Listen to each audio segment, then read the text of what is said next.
Mas, em primeiro lugar, ninguém lhes nega o direito de serem como são, e sim a pretensão a que esse modo de ser lhes garanta outros direitos suplementares.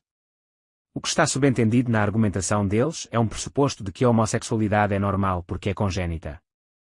Mas a identificação entre congénito e normal é um perfeito nonsense, os mongoloides que o digam.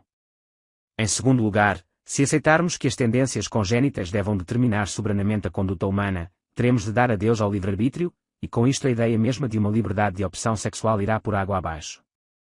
Em terceiro lugar, o império do congénito seria um argumento em favor de uma sociedade de tipo tradicional, onde a hereditariedade determinasse o destino, e contra a sociedade moderna, à sombra de cujos princípios se abriga o próprio movimento gay. Se, por outro lado, argumentarem que, dada uma tendência congénita, o indivíduo deve ter a liberdade de segui-la ou não, então torna-se irrelevante, para a decisão da conduta, saber se essa tendência é congénita ou não.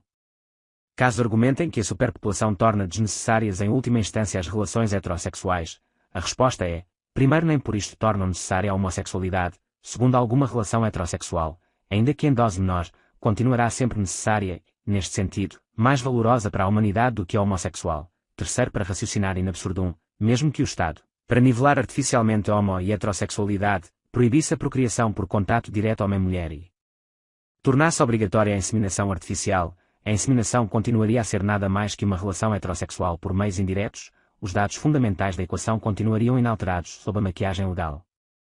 Outro indício de desonestidade intelectual é o abuso do rótulo preconceito. Os homossexuais estigmatizam como preconceito qualquer opinião que condene como anormal ou imoral a sua conduta. Preconceito é a opinião irrazoável, ditada por meras preferências pessoais anteriores a uma conceituação do problema. Na maior parte dos casos as opiniões dos anti-homossexuais não são preconceitos, mas conceitos, tão elaborados, tão lógicos e respeitáveis quanto as opiniões dos homossexuais, para dizer o mínimo. Porém, mesmo supondo-se que fossem preconceitos, porque deveriam ser menos respeitáveis do que a opção homossexual mesma, que também não se funda em razões e sim no mero desejo, tão irracional e arbitrário quanto qualquer outro. Se existe um direito à expressão do desejo, deve também existir direito à expressão da repugnância, que é o contrário do desejo. Há pessoas que têm pela homossexualidade uma repugnância instintiva e irracional, tão instintiva e irracional quanto o desejo homossexual mesmo.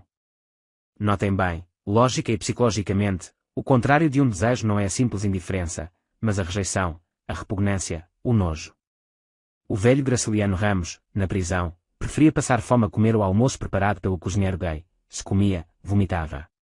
Devemos considerar essa repugnância normal, doentia, condená-la como imoral, reprimi-la, proibi-la em nome dos direitos dos gays. O direito à preferência é insensato se não acompanhado pelo concomitante direito à repugnância, e o direito à expressão de um vem junto com o direito à expressão de outra. Porque os homossexuais deveriam ter o direito de expressar livremente seus desejos, por mais arbitrários e irracionais que sejam, quando negam esse direito aos que sentem da maneira contrária. Se o homossexualismo é um direito, também o é o preconceito anti-homossexual, desde que, é claro, um e outro não se traduzam em atos criminosos, como por exemplo, para o homossexual, a sedução de menores, e, para o anti-homossexual, a rejeição de um candidato a emprego por motivo de opção sexual, coisas que, aliás, são a exceção e não a regra. Se alguém, para raciocinar per absurdum, alegar que o gosto pode ser origem de direitos, mas a repugnância não, então a resposta será a seguinte: o que define o homossexualismo não é a atração pelo próprio sexo, mas a indiferença ou rejeição ao outro, assim como o que define o heterossexualismo não é a atração pelo outro sexo, mas a rejeição ou indiferença ante o próprio. O homossexualismo como mera conduta é uma coisa, como padrão libidinal é outra. A conduta homossexual pode ser acidental ou ocasional. O homossexual propriamente dito tem ou pretende ter um padrão, uma estrutura libidinal específica, diferente daquela do heterossexual. O padrão homossexual define-se pela exclusão das relações com pessoas dotadas de órgãos genitais diferentes, a rejeição da vagina, pelos homossexuais masculinos, do pênis, pelas lésbicas. Dispensar o diferente, satisfazer-se com o semelhante, eis o núcleo do padrão homossexual. O travesti é um fenômeno diverso, é uma incorporação do diferente, é transformar-se no diferente, perdendo ou não as prerrogativas do semelhante, pois há graus de travestismo, do vagamente efeminado ao transexual. Em ambos os casos, há, porém, uma rejeição da diferença como tal, uma recusa de tentar o acordo amoroso entre os diferentes na síntese da procriação. O homossexualismo funda-se menos num gosto determinado do que numa determinada repugnância. Se existe portanto um direito ao homossexualismo, existe igualmente um direito a sentir e expressar repugnância por ele. Não cabe perguntar ao homossexual por que ele tem atração por pessoas do próprio sexo, já que ocasionalmente heterossexuais podem tê-la também, mas sim porque ele não tem atração pelo outro sexo, e se não considera isto uma forma de discriminação. Aí, das duas uma, ou todos os homossexuais teriam de declarar-se bissexuais que optaram livremente por uma das suas duas orientações possíveis, ou teriam de reconhecer que são portadores de uma deficiência. Mas os homossexuais vão mais longe em suas exigências, pretendem que suas doutrinas e preferências devam ser ensinadas às crianças, para que estas possam fazer livremente sua opção. Acontece que uma criança de 8 anos não está apta para uma relação, inclusa a perspectiva da gravidez, mas nada impede que faça experiências homossexuais. Para a relação heterossexual, há um umbral de maturidade mínima a ser transposto, para as relações homossexuais, não há. Jogos heterossexuais entre crianças são substancialmente diferentes de uma relação sexual adulta, porque esta inclui o risco ou o desejo da procriação. Essa diferença inexiste entre jogos homossexuais infantis e uma relação homossexual adulta. Numa relação hetero, a diferença entre adulto e criança é um fator decisivo. Um estuprador não pode engravidar uma menina normal de 6 ou 7 anos. Numa relação homossexual, porém, não há diferença. Uma menina de 6 anos está fisiologicamente apta a praticar cunilingus numa mulher adulta, um garoto a felátio num homem, e ambos o coito anal passivo. Inexistindo o risco de gravidez, a responsabilidade civil do ato seria bastante atenuada. Que argumento nos sobraria, então, para condenar as relações sexuais entre adultos e crianças, desde que consentidas por ambas as partes? O ensino da homossexualidade às crianças terá duas consequências catastróficas. Primeira, favorecerá a opção mais fácil e incitará praticamente todas as crianças à experiência homossexual numa fase da vida em que ainda não podem desfrutar plenamente da heterossexualidade, ensinados o homossexualismo e o heterossexualismo como preferências equivalentes. A opção infantil não será livre, pois favorecerá quase que necessariamente o homossexualismo. Segunda, a longo prazo, entregará as crianças à mercê dos homossexuais adultos e suscitará a eclosão de movimentos pela liberação das relações eróticas entre adultos e crianças. O pedófilo, retroativamente, se tornará vítima inocente da sociedade repressiva que lhe impede o acesso a seu objeto de desejo. E os direitos dos gays?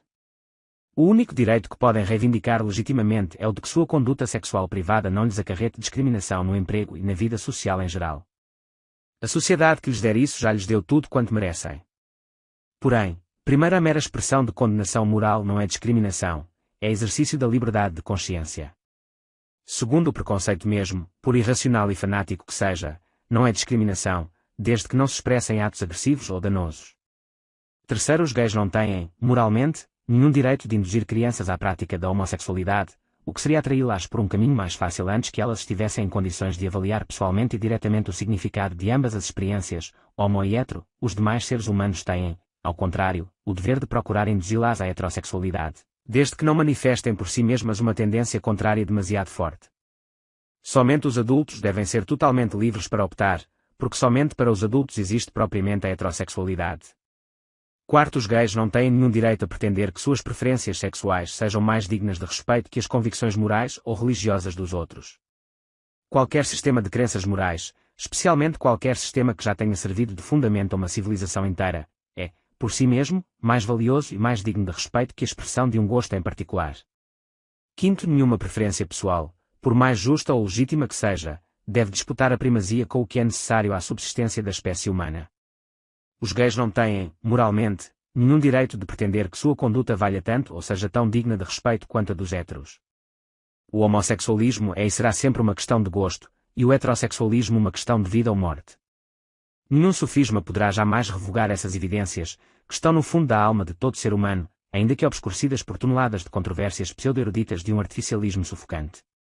Estão inclusive na alma dos gays honestos, incontaminados por uma ideologia que, a pretexto de defendê-los, os leva a sacrificar sua consciência no altar do gosto, que é a mais arbitrária das divindades. 2 de outubro de 95